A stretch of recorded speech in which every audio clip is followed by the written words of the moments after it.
Hello साथियों, मैं अमित कुमार आपके अपने YouTube channel MR study point में स्वागत करता हूं। आज का वीडियो एसएससी जीडी और सीआईएसएफ हेड कांस्टेबल के ऊपर है। देखते हैं कि इन पेपरों में हिंदी का पोर्शन किस तरीके का आता है। इससे पहला क्वेश्चन देखो 76वां, अपादान कारक के उदाहरण हैं। तो अपादान का उदाहरण बताना है हमें। अपादान का मतलब क्या होता है?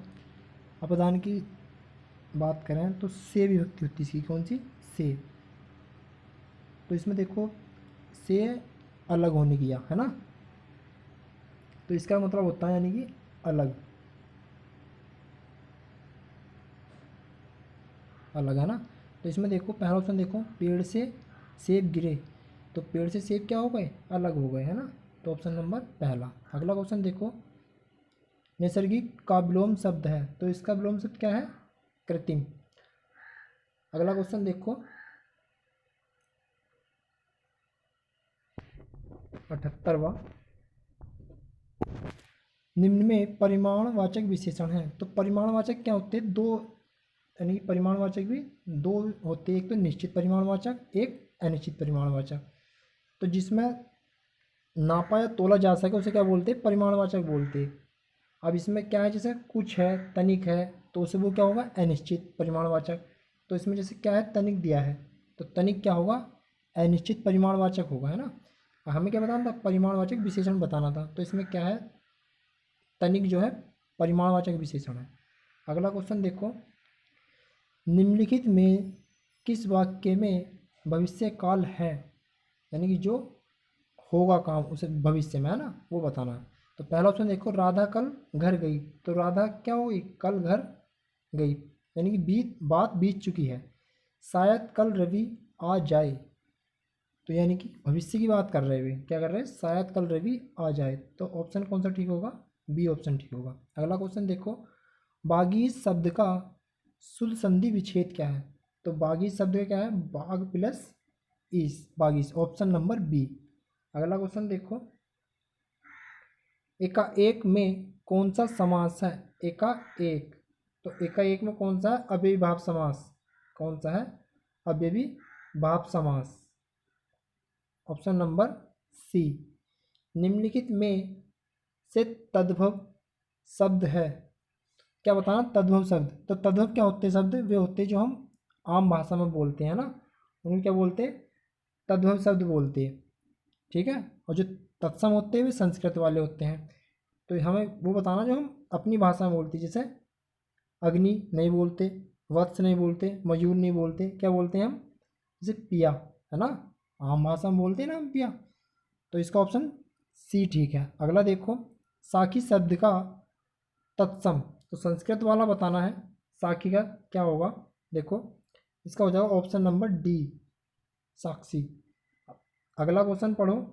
अगला क्या है? यमुना का पर्यायवाची है, तो ऑप्शन पहला है कालिंदी, दूसरा है अर्कजा, सी क्या है? सूर्य तनिया। तो कौन सा? अब देखो ये क्या है, ये जो है तीनों ही क्या है? ये तीनों ही किसके हैं? यमुना के पर्यायवाची हैं। अगला देखो, निम्नलिखित में से कौन सा शब्द सदैव एक वचन में प्रयुक्त होता है? तो वो कौन सा है? हस्ताक्षर, है ना, क्योंकि प्राण, दर्शन और वर्षा ये नहीं है ना। कौन सा है वो शब्द? हस्ताक्षर। सदैव क्या होता है? एक वचन में प्रयुक्त होता है। अगला क्वेश्चन पढ़ो। अगला क्या कह रहा है कि निम्नलिखित अनेकार्थी शब्द का दूसरा अर्थ बताएं। तो ठाकुर का दूसरा अर्थ बताना है हमें। ठाकुर का दूसरा अर्थ होता है सेवक। क्या होता है? सेवक। अगला क्वेश्चन पढ़ो कि मछली के समान आंखों वाली वाक्यांश के लिए एक शब्द होगा, तो जिसकी आंखें कैसे रहती, यानी कि मृग के समान, मृगनयनी बोलते हैं उसे, तो मछली के समान क्या बोल देंगे? ऑप्शन नंबर सी, नाक्सी। अगला पढ़ो। अगला क्वेश्चन,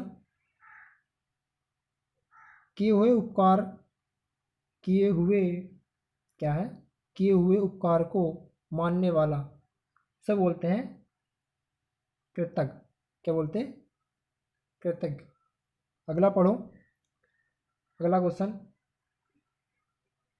कलेजे पर सांप लौटना। तो पहला ऑप्शन है दुखी होना, दूसरा है ईर्ष्या से जल उठना, तीसरा दुश्मनी निकालना, चौथा है दीनता प्रकट करना। तो इसका ऑप्शन क्या होगा? ऑप्शन नंबर बी, ईर्ष्या से जल उठना। यानी किसी को खुश देख के क्या हो गया? कलेजे पे सांप लौट गया, है ना। अगला क्वेश्चन पढ़ो। अगला क्या कह रहा? अगला है एक तवे की रोटी क्या मोटी, क्या छोटी, क्या मोटी। तो इसका क्या मतलब है, इसका बताना है।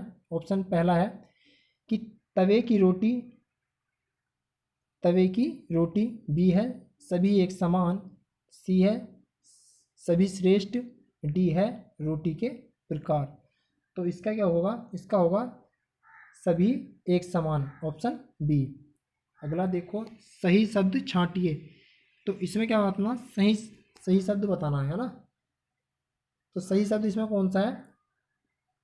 ऑप्शन बी, अनिष्ट, है ना। अगला पढ़ो। निम्नलिखित में से शुद्ध वाक्य है, निम्नलिखित में से शुद्ध वाक्य है, 92वां क्वेश्चन। पहला ऑप्शन पढ़ो इसका, तुलसी की कविता में, तुलसी की कविता में माधुर्यता है, तुलसी की कविता में माधुर्य गुण प्रधान है, तुलसी की कविता में मधुरतापन है, तुलसी की कविता में मधुराई से पूर्ण है। तो इसमें ऑप्शन कौन सा ठीक होगा? पढ़ के देखो। ऑप्शन नंबर पहला, तुलसी की कविता में मधुरता है। 93वां पढ़ो, 93वां क्वेश्चन, 93वां क्वेश्चन पढ़ो। पराक्रम में कौन सा उपसर्ग है? तो उपसर्ग क्या होते हैं? जो शब्द की स्टार्टिंग में लगते हैं, यानी कि शुरू में, उन्हें क्या बोलते हैं? उपसर्ग बोलते हैं ना। और जो लास्ट में लगते हैं उन्हें बोलते हैं प्रत्यय। तो शुरू में क्या लगा होगा? तो ये क्या लगा? ऑप्शन इसका देखो क्या है, इसमें है परा। तो क्या हुआ यो? इस तरीके से देख लो, एक मिनट, जैसे परा प्लस क्रम, है ना। तो परा लग गया, है ना, परा जुड़ गया इसमें क्रम में, तो क्या बन गया? पराक्रम, पराक्रम। ठीक है, तो कौन सा सही है ऑप्शन इसमें? Option number B. अगला पढ़ो। अगला क्वेश्चन क्या कह रहा? 94वां, बुलावा में कौन सा प्रत्यय है? तो प्रत्यय क्या होता है? अभी बताया था हमने कि जो शब्द के लास्ट में जुड़ते हैं उन्हें बोलते प्रत्यय। तो जैसे क्या है? बुलावा, क्या है? बुलावा है। तो बुलावा में क्या बताना हमें? प्रत्यय बताना। तो इसमें प्रत्यय कौन सा है? आवा, है ना। कौन सा? आवा। अगला पढ़ो। अगला क्वेश्चन क्या कहता कि रीति किस रस का स्थायी भाव है? क्या बताना? कि रीति किस रस का स्थायी भाव है? तो देखो, रीति क्या है? श्रृंगार रस का स्थायी भाव है। किसका? रीति या प्रेम, रीति या प्रेम किसका है? श्रृंगार का, रीति या प्रेम। इसका देखो ये भक्ति है, तो भक्ति क्या, भक्ति का क्या है? अगर भक्ति का स्थायी भाव पूछता है तो इसका क्या है? अनुराग, क्या? अनुराग। विभक्ति का है जुगुप्सा या घृणा, ठीक है। और शांत रस का, शांत रस का क्या है? निर्वेद, ठीक है। शांत रस का क्या है? निर्वेद। तो इसका ऑप्शन कौन सा ठीक है? ऑप्शन नंबर डी, रति किसका है? श्रृंगार रस का। अगला क्वेश्चन पढ़ो कि निम्नलिखित में से स्त्रीलिंग शब्द चुनिए। तो स्त्रीलिंग क्या? देखो, स्त्रीलिंग हम कैसे पहचान लेते हैं? अगर मेरा कह का आंसर मिल रहा है सही, तो क्या होगा? वो पुल्लिंग होगा। अब मेरी कह का आंसर सही मिल रहा है तो क्या होगा? स्त्रीलिंग होगा। जैसे अब देखो, आलम है तो मेरा आलम, सही आंसर है ना, यानी सही सेंटेंस बन गया। अगला देखो, मेरा अकाल। अब देखो, मेरा तलवार, तो मेरा तलवार तो नहीं बैठना, मेरी तलवार बैठेगा। क्या बैठेगा? मेरी तलवार। तो ऑप्शन नंबर स्त्रीलिंग कौन सा सही होगा? सी। अगला देखो, अगला क्वेश्चन क्या कहता कि तुलसी राम नाम संजीत न आन, जो पहुँचाव रामपुर तनु अवसान। इन पंक्तियों में कौन सा छंद है? तो देखो, इन छंद की बात करें तो इसमें कौन सा है? बरबे है। कौन सा है? बरबे। अब बर्वेश छंद कौन सा है ये भी देख लो, यो यानी कि अर्ध अर्ध सम्मात्रिक छंद है। कौन सा? अर्ध सम्मात्रिक छंद है ये। और इसमें पहले यानी कि इसके मात्रा की बात करूं मैं तो 12-12 होती हैं, यानी कि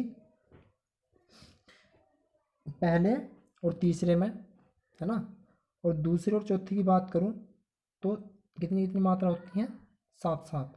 ठीक है, अगला क्वेश्चन देखो। मेघ आए बड़े बन ठन के सवर के, उपयुक्त पंक्ति में कौन सा अलंकार है? तो क्या है? मेघ आए बड़े बन ठन के सवर के, उपयुक्त पंक्ति में कौन सा अलंकार है? अब देखो, मेघ यानी क्या है? प्रकृति है, नेचुरल की बात हो रही। जहाँ प्रकृति, पेड़ पौधे, वनस्पति या पशु पक्षी इस तरीके की बात हो तो वहाँ क्या होगा? देखो, वहाँ होता मानवीकरण। ठीक है, मानवीकरण अलंकार होता है वहाँ। अगला क्वेश्चन देखो, अगला क्वेश्चन क्या कहता कि जिसका उपचार संभव नहीं होता उसे क्या बोलते हैं? असाध्य। अगला क्वेश्चन 16वां क्या है? पहाड़ के ऊपर की समतल भूमि, पहाड़ के ऊपर की समतल भूमि क्या कहलाती है? ऑप्शन नंबर सी, आदित्य का। क्या बोलते हैं? आदित्य का। वीडियो पसंद आया तो लाइक और शेयर जरूर करें।